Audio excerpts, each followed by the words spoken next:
नमस्कार विद्यार्थी मित्रांनो, लाईट ऑफ लाईफ ट्रस्टच्या आपल्या युट्यूब चॅनलमध्ये तुमच्या सगळ्यांचं पुन्हा एकदा सहर्ष स्वागत आहे. आज आपण चर्चा करतोय आता 10वी गणित भाग 2 वरती. अतिशय महत्त्वाची ही एक सिरीज चालू आहे, ती म्हणजे परीक्षेला नेहमी येणारा प्रश्न.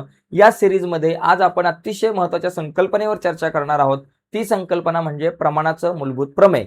तर हे प्रमेय जे आहे त्यावर आधारित कशा प्रकारे सूत्र तयार होतं आणि त्याचबरोबर या प्रमेयावर आधारित बोर्डाच्या परीक्षेला कशा प्रकारचे प्रश्न विचारले जातात यावर आपण चर्चा करूयात. तर जाऊयात पटकन पुढे. पुढे जाण्याच्या अगोदर एक रिक्वेस्ट आहे, तुम्ही जर अजून आपला चॅनल सबस्क्राईब नसेल केला तर आत्ताच आपला चॅनल सबस्क्राईब करा आणि त्या बाजूला असलेलं बेलचं बटन दाबा, जेणेकरून आम्ही अपलोड केलेल्या प्रत्येक नवीन व्हिडिओची नोटिफिकेशन सगळ्यात अगोदर तुमच्यापर्यंत पोहोचेल. चला जाऊयात पुढे. बघा या ठिकाणी संकल्पना पहिली समजून घेऊयात. बघा प्रमाणाचं मूलभूत प्रमेय केव्हा अप्लाय केलं जातं. बघा एखाद्या त्रिकोणाच्या, समजा त्रिकोणाच्या कुठलाही एखाद्या प्रकारचा त्रिकोण असेल, त्या त्रिकोणाच्या समजायचं याला नाव दिलं एबीसी.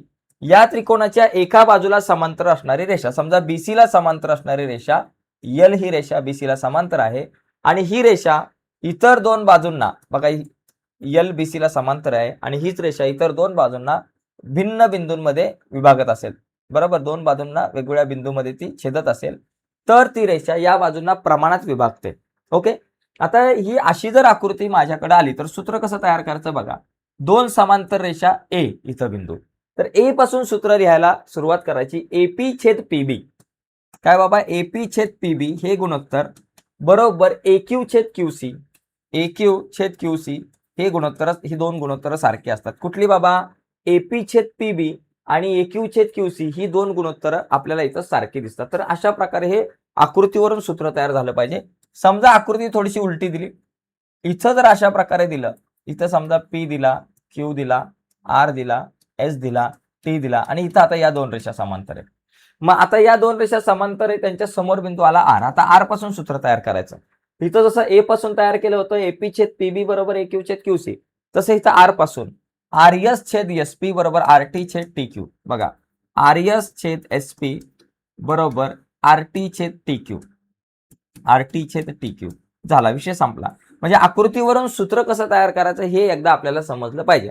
आता यावर आधारित प्रश्न काय मित्रांनो, आता हे चार घटक आहेत, 1 2 3 4, चार रेषाखंड आहे.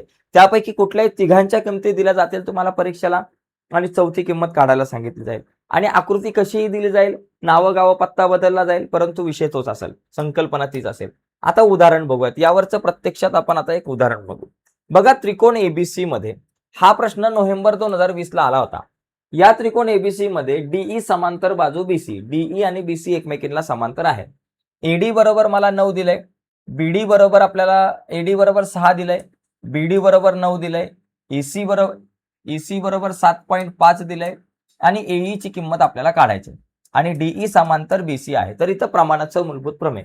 तर हे उत्तर लिहिताना कसं लिहायचं बाबा, एक टप्प्याटप्प्याने व्यवस्थित डिटेलमध्ये उत्तर लिहिलं पाहिजे. उत्तर लिहिताना पहिलं लिहायचं त्रिकोण एबीसी मध्ये, एबीसी मध्ये काय दिले आधी ते लिहा.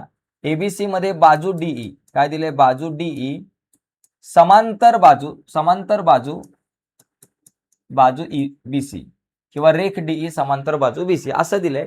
मग असं असेल तर कुठला गुणधर्म वापरणार, म्हणून इथं लिहायचं प्रमाणाच्या मूलभूत प्रमेयानुसार, प्रमाणाच्या मूलभूत प्रमेयानुसार, मूलभूत प्रमेयानुसार, प्रमाणाच्या मूलभूत प्रमेयानुसार काय सूत्र तयार होईल बाबा, मग ते सूत्र लिहायचं. आताच आपण बघितलं सूत्र कसं तयार होतं. सूत्र कसं तयार होतं, एडी छेद डीबी बरोबर एई छेद ईसी. कसं, एडी छेद डीबी, एडी छेद डीबी बरोबर एई छेद ईसी. ठीक आहे. आता बघा एडी दिले 9, डीबी दिले, एडी दिले 6, डीबी दिले 9, लगेच किमती लिहून टाका.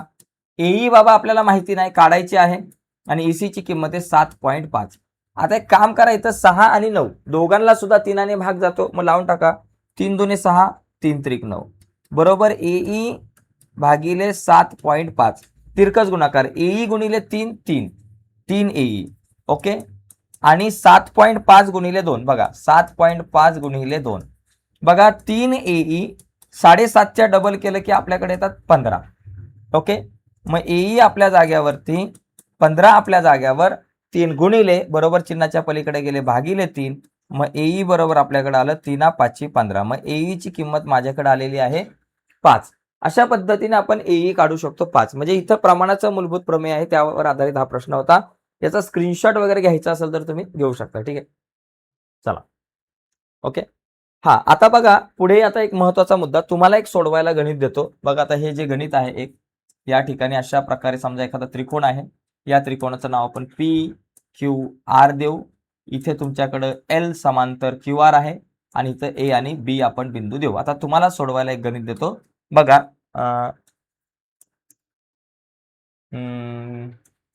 आता एक मिनिट. हा, आता इथं बी आर ची किंमत म्हणजे एक्स ची किंमत तुम्हाला काढायची आहे. तर इथे तुम्ही काय करा, एक्स ची किंमत काढा आणि उत्तर जे आहे ते तुम्ही कमेंट बॉक्समध्ये लिहा. ठीक आहे. तर आजच्या चर्चेमध्ये इथेच थांबूयात. आज आपण प्रमाणाचं मूलभूत प्रमेय आणि त्यावर आधारित प्रश्न पाहिला.